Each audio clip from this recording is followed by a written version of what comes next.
Mesdames et messieurs, vous êtes actuellement à l'heure du journal. Merci de nous avoir choisis. Bienvenue dans Viva Info. Bonsoir à tous. À la une de l'actualité de ce soir, les riverains de la rocade Sarasot-Chaïvat ont manifesté en bloquant la route aujourd'hui. Les fréquents accidents de la circulation causant des pertes en vies humaines sur cette route sont à l'origine de leur mouvement. Les riverains demandent ainsi l'installation d'une passerelle piétonne au-dessus de la route. Ils réclament également la présence de policiers pour les aider à traverser jusqu'à la construction de cette passerelle. Reportage de Radframan Zatouf et Kevin Ravonierson. Ce matin, les habitants des environs ont bloqué la route Ivat-Sarasotch en brûlant du bois et des pneus. Cette route est souvent le théâtre d'accidents de la circulation. Avant-hier encore, une femme enceinte y a perdu la vie et le soir même, un autre accident s'y est produit. Selon les habitants, la plupart des accidents surviennent au niveau du passage des piétons où ces derniers sont souvent percutés par les véhicules. Les automobilistes, les motos et même les bicyclettes ne respecteraient pas le passage de piétons d'après leurs plaintes. Pire encore, les piétons qui tentent de traverser se font souvent insulter par les conducteurs, affirment les riverains. Face à cette situation, ils demandent l'installation d'une passerelle piétonne au-dessus de la route afin de prévenir les accidents. Ils réclament également la présence de policiers au passage piéton pour les aider à traverser en attendant la construction de la passerelle. Cette manifestation a provoqué un embouteillage sur la route de Sarasotch et celle d'Ivat. La police s'est rendue sur place pour réguler la circulation. Toujours dans cette page sociale, Madagascar a reçu 29 millions de dollars. Il s'agit d'un financement provenant de l'assurance contre les catastrophes naturelles à travers l'ARC ou Africa Risk Capacity. Selon les explications fournies, ce fonds est destiné à répondre aux besoins engendrés par le passage des cyclones Fiti et Gézani. Les détails avec Anienne Martina et Nzara Jiansu. Plus de 500 000 personnes ont été affectées par les deux derniers cyclones qui ont frappé Madagascar, à savoir Fiti et Gézani. Au moins 67 000 personnes ont été déplacées en raison des dégâts causés aux infrastructures, ce qui a également eu des répercussions sur les moyens de subsistance des populations, selon les statistiques officielles. Face à cette situation, l'ARC ou Africa Risk Capacity a mobilisé plus de 29 millions de dollars pour soutenir Madagascar dans les efforts de redressement. Ce financement découle de la stratégie mise en place par Madagascar auparavant, notamment la souscription à une assurance contre les catastrophes naturelles, ainsi que la collaboration avec différents partenaires. Merci beaucoup. Donc d'abord, cette cérémonie va au-delà des appuis financiers, c'est pour démontrer la solidarité des partenaires techniques et financiers de Madagascar aux populations qui ont été sérieusement affectées par les cyclones et les inondations. Je voudrais saluer le gouvernement pour avoir souscrit à l'assurance ARC, qui est un mécanisme qui permet de prévenir à l'avance et de s'assurer que les ressources sont disponibles au moment où ces catastrophes se passent. Et donc c'est dans ce cadre que le programme ADRIFI, financé par la Banque africaine de développement, en collaboration avec d'autres partenaires, a pu aider le gouvernement à adhérer et à souscrire à ces mécanismes d'assurance souveraine auprès de l'Afrique. Plusieurs étapes ont permis à Madagascar d'accéder à ce financement. Dont certaines ont été pilotées par la CPGU, la cellule de prévention et de gestion des urgences. Selon les responsables, ces fonds seront répartis et utilisés dans plusieurs secteurs. Aucune décision sérieuse n'a encore été prise concernant la réparation des dégâts au sein de l'université de Barikadi à Tuamasin après le passage du cyclone Gézani selon les plaintes des étudiants. Jusqu'à présent, aucune solution claire n'a plus été trouvée pour rétablir le fonctionnement normal des enseignements, toujours d'après leur doléance éditoriale signée Jean-Claude Indjemalal. Les étudiants de l'université de Tuamasin affirment se sentir abandonnés, sans soutien ni attention. Selon eux, aussi bien la population que les étudiants sont des sinistrés et vivent dans de grandes difficultés. Ils expliquent que ces manifestations de revendication étaient nécessaires car les dirigeants semblent trop occupés pour voir la souffrance que vivent les étudiants à Tuamasin. Les étudiants ont également insisté sur le fait que personne ne les a incités ni payés pour mener ces revendications. Si l'on considère la situation nationale, les conditions vécues par les étudiants de Touamasna ressemblent à celles observées dans certaines régions touchées par les cyclones Fiti et Gézani. Dans plusieurs endroits, la considération de la dignité humaine semble être négligée et les véritables raisons de cette situation restent floues. La question se pose, l'aide reçue par Madagascar est-elle insuffisante ou bien les responsables manquent-ils d'efficacité dans sa répartition? Pourtant, l'aide internationale est souvent mise en avant chaque fois qu'un pays annonce un soutien aux sinistrés. Toutes ces aides étaient attendues par les victimes afin qu'elles soient réparties équitablement pour leur permettre de se relever de leurs pertes. Cependant, jusqu'à ce mois de mars, la manière dont les responsables comptent agir pour mettre en place des mesures destinées à soulager les populations sinistrées à travers le pays demeure totalement floue. Le manque d'expérience des responsables est-il en cause ou bien est-ce l'absence de volonté de faire de la prise en charge rapide des souffrances des sinistrés une priorité? À en juger par la situation actuelle, si même quelques régions touchées ne sont pas encore maîtrisées par les autorités pour résoudre les problèmes de la population, il devient encore plus difficile d'imaginer des réformes profondes pour Madagascar. En résumé, les dirigeants actuels semblent ne pas avoir eu de véritable vision politique préalable, ce qui explique leurs difficultés actuelles à trouver des solutions. Dans la suite des actualités de ce soir, la bibliothèque et les archives de l'université d'Antananarive ont été modernisées afin de s'adapter aux évolutions technologiques actuelles. Ce lieu qui conserve l'histoire et le savoir revêt une importance particulière pour l'université, a souligné le président de l'université d'Antananarive. Selon les explications, cette initiative s'inscrit dans l'objectif de soutenir le développement et le progrès de l'enseignement et de la recherche à Madagascar. Reportage de Aniane Martina. La bibliothèque et les archives de l'université d'Antananarive, situées à Mbutsain, ne sont pas seulement une simple bibliothèque, elles conservent également l'histoire et le savoir. On y trouve notamment l'ensemble des travaux de recherche réalisés par les étudiants. Par ailleurs, la lecture occupe une place importante dans le domaine de l'éducation, que ce soit pour la société en général, pour les étudiants et surtout pour les chercheurs. Toutefois, les secteurs de l'enseignement et de la recherche ne peuvent être dissociés de l'évolution technologique. C'est l'une des principales raisons qui ont conduit à la rénovation et à l'équipement de la bibliothèque et des archives de l'université d'Antananarive avec de nouveaux outils technologiques. En outre, cette bibliothèque et ses archives constituent un véritable patrimoine. Elle existe depuis 65 ans, un anniversaire qui a été célébré hier. Le domaine du management fait aujourd'hui face à un nouveau défi, la diversité intergénérationnelle. Chaque génération possède en effet sa propre vision, son éducation et surtout sa manière d'aborder le travail. C'est dans ce contexte que des dirigeants responsables des ressources humaines de diverses entreprises se sont réunis à Ivinge aujourd'hui afin d'échanger et d'approfondir la réflexion autour de ce défi auquel les organisations doivent désormais faire face. Reportage sous les images de Nzahan Jiansou. De nos jours, la différence entre les générations est devenue une réalité incontournable et constitue désormais un défi dans de nombreux domaines. Les entreprises en font partie car on observe progressivement un écart de perception entre les générations selon leur année de naissance. Ces divergences de vision peuvent entraîner des incompréhensions entre les acteurs au sein d'une même organisation. Par exemple, la génération des baby-boomers accorde une grande importance à l'éthique et à la stratégie dans les méthodes de travail en entreprise. À l'inverse, la génération Z, qui entre aujourd'hui dans le monde professionnel, privilégie davantage l'obtention de résultats rapides par tous les moyens jugés efficaces pour y parvenir. Il devient donc nécessaire de mettre en place un cadre organisationnel harmonieux permettant de concilier ces différentes générations afin d'assurer la performance de l'entreprise. Cela constitue aujourd'hui l'un des défis majeurs auxquels les entreprises doivent faire face. Oui, donc c'est un thème qui est très central et très important pour n'importe quelle organisation. Chez Orange Madagascar, la moyenne d'âge de nos salariés, c'est 36 ans. 36 ans, ça cache en fait une grande richesse parce qu'il y a à peu près autant de personnes qui ont entre 20 et 30 ans, qu'entre 30 et 40 ans. Et plus de 40 ans.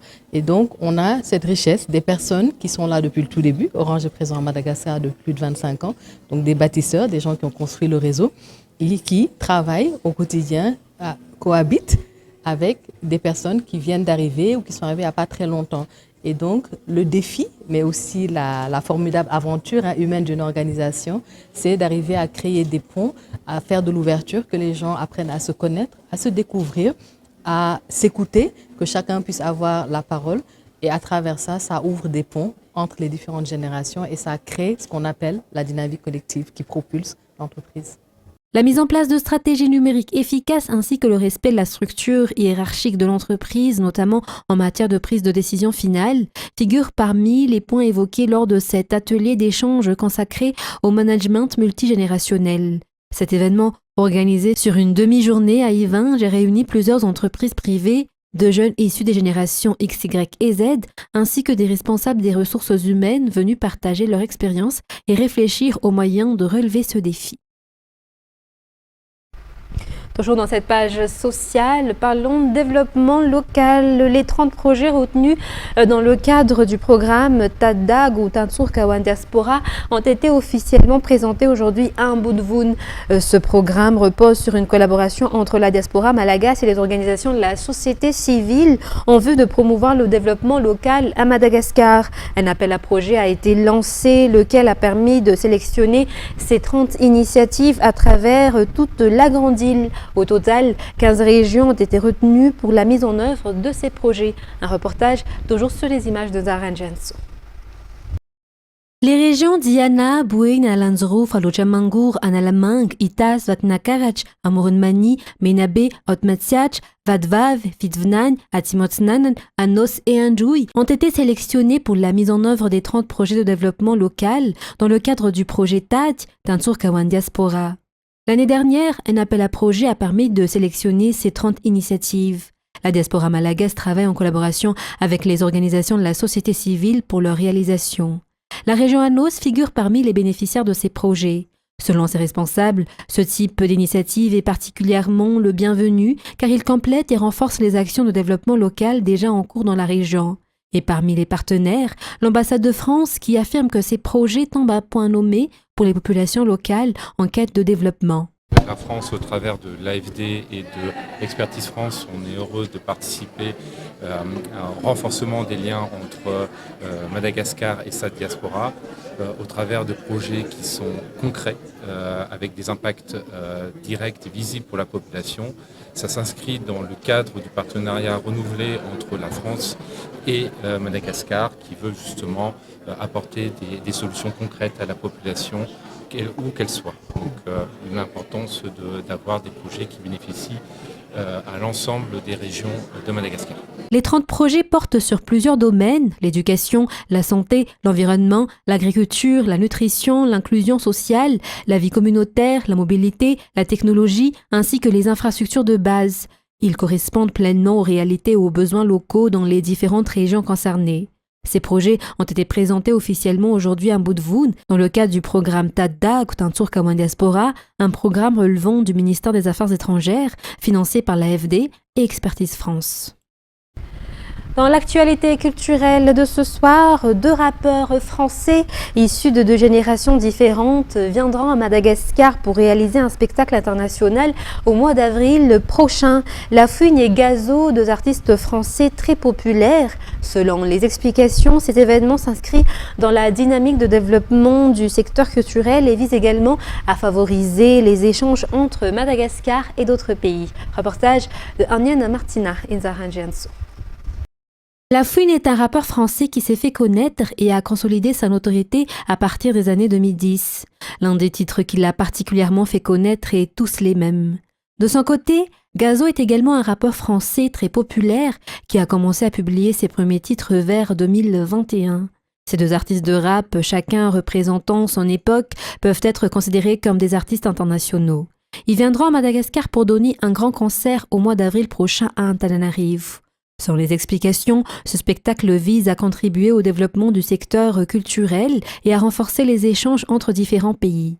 En plus du concert, ce grand événement aura également pour objectif de valoriser et de mettre en lumière les talents des jeunes artistes locaux. Dans les actualités internationales de ce soir, d'importantes destructions sont visibles ce matin dans la banlieue sud de Beyrouth, soumise à des frappes intensives de l'aviation israélienne toute la nuit, selon les images de l'AFP TV. Les détails avec France 24. Assourdissantes, les explosions se succèdent et font trembler le sol de Beyrouth. Toute la nuit, Israël a frappé la banlieue sud de la capitale libanaise, bastion du Hezbollah, où vivent des centaines de milliers de personnes. Depuis lundi, l'armée israélienne vise les infrastructures de la milice chiite libanaise proxy de Téhéran, en représailles aux tirs de missiles et drones du Hezbollah vers l'État hébreu pour venger la mort de l'ayatollah Ali Khamenei. Le chef d'état-major indique jeudi vouloir élargir l'offensive. Le Hezbollah a commis une erreur stratégique. Nous frappons avec force en première ligne et plus en profondeur au Liban. J'ai ordonné à nos forces d'avancer et d'étendre la zone de contrôle le long de la frontière, tout en établissant des positions à des points clés dans le sud du Liban. Plus tôt dans la journée, l'État hébreu avait lancé un appel inédit à évacuer la banlieue sud de Beyrouth, provoquant la panique et le déplacement massif des habitants. On ne fait aucune confiance à Israël. Ils vont nous attaquer partout où on sera. On s'en remet donc à Dieu et on quitte la région, c'est tout. Face à l'aggravation du conflit, le Liban en appelle à l'aide de la France, qui annonce renforcer sa coopération avec l'armée libanaise et dit vouloir établir un plan pour stopper les affrontements entre le Hezbollah et Israël. La première des choses, c'est évidemment, le président l'a fait à son niveau, je l'ai fait au mien, d'appeler les autorités israéliennes à s'abstenir de toute forme d'incursion terrestre au Liban, de s'abstenir de toucher les infrastructures portuaires, aéroportuaires, mais aussi les civils. Les frappes israéliennes ont fait plus de 120 morts et 680 blessés depuis lundi, selon le dernier bilan du ministère libanais de la Santé. Un envoi de troupes au sol en Iran représenterait une perte de temps, a estimé hier soir le président américain Donald Trump auprès de la chaîne NBC News, jugeant une telle option superflue. Le point avec France 24.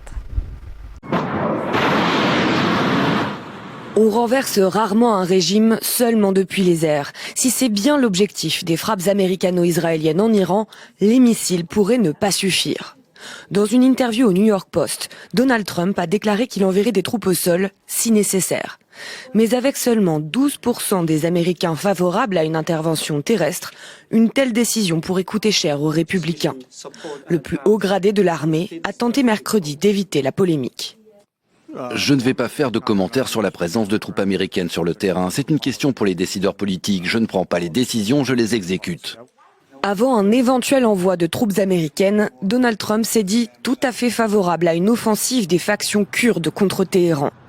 Dans un tel scénario, le Pentagone pourrait fournir un soutien aérien si les Kurdes irakiens franchissaient la frontière et soutenir les groupes kurdes à l'intérieur de l'Iran en matière de renseignement. Mais un tel scénario reste improbable car les Kurdes se souviennent des trahisons et des abandons par Washington. En 50 ans, les États-Unis ont utilisé les Kurdes en Syrie et en Irak à plusieurs reprises, puis les ont trahis lorsqu'ils n'avaient plus besoin d'eux. Je sais que les Kurdes irakiens en sont conscients et c'est quelque chose que les Kurdes iraniens devraient peut-être prendre en considération. Des experts affirment aussi que les Kurdes iraniens ne disposent pas des mêmes formations ou des mêmes ressources militaires que les Kurdes irakiens. Les groupes militants baloutches, dont certains auraient traversé la frontière iranienne depuis le Pakistan, représentent une autre menace potentielle. Tout soutien à ces groupes armés pourrait ouvrir la boîte de Pandore et augmenter les risques de guerre civile en cas d'effondrement du régime. Et pour clore cette page internationale, un vol Air France affrété par Paris pour rapatrier des Français des Émirats Arabes Unis a dû faire demi-tour hier soir du fait de tirs dans la zone, a indiqué le ministre français des Transports Philippe Taboureau. Les détails avec France 24. Sur ces images radar, le vol affrété pour le rapatriement des Français fait demi-tour vers l'Égypte. Quand il a passé l'Égypte et quand il est arrivé vers la zone, le ciel malheureusement n'était pas net puisqu'il y avait malheureusement des missiles. Le trafic aérien est toujours incertain, mais le ministre des Affaires étrangères Jean-Noël Barrot tient à rassurer les 5000 Français toujours dans l'attente d'une solution pour rentrer chez eux. Nous déployons une activité diplomatique pour appeler à la désescalade. Nous avons insisté auprès des autorités émiriennes pour qu'elles puissent accélérer la cadence des vols. Le Quai d'Orsay recommande de se signaler auprès des ambassades, des consulats et sur le fil d'Ariane qui permet d'être contacté en cas d'opération de rapatriement. Les places sont attribuées en priorité aux personnes âgées ou malades, aux femmes enceintes et aux familles avec des enfants en bas âge. Mais dans les faits, les demandes sont saturées, comme l'explique ce groupe de Niçoises bloqué depuis le 28 février. On appelle quotidiennement l'ambassade quand on arrive à la voir, parce que normalement, ils sont injoignables. On nous dit de ne pas nous inquiéter. On ne nous propose aucune solution de rapatriement. Aucune. D'après le ministre des Affaires étrangères, 750 personnes ont pu être rapatriées du Moyen-Orient. Fin de ce journal, mesdames et messieurs. Nous vous remercions de votre fidélité. Très bonne suite de programme sur Viva. Bonsoir à tous. Au revoir.